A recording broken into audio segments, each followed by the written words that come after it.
Diferencias entre la leche de vaca y la artificial.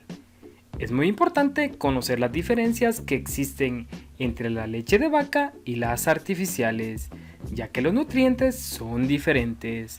Actualmente la industria láctea que procesa leches artificiales y los ganaderos que día a día hacen un esfuerzo para ofrecer productos de excelente calidad en aspecto nutricional, como el caso de la leche de vaca.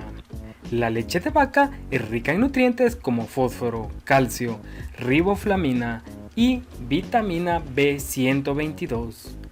A las leches artificiales se añade estos nutrientes porque no las contienen de forma natural.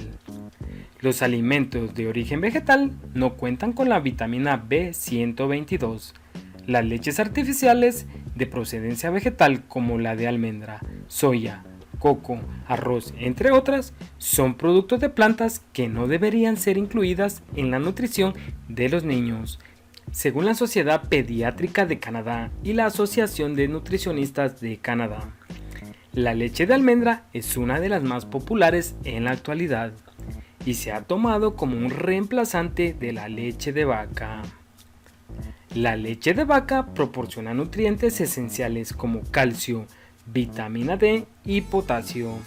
Estos nutrientes son 3 de los 4 necesarios para la vida humana en la etapa de la infancia.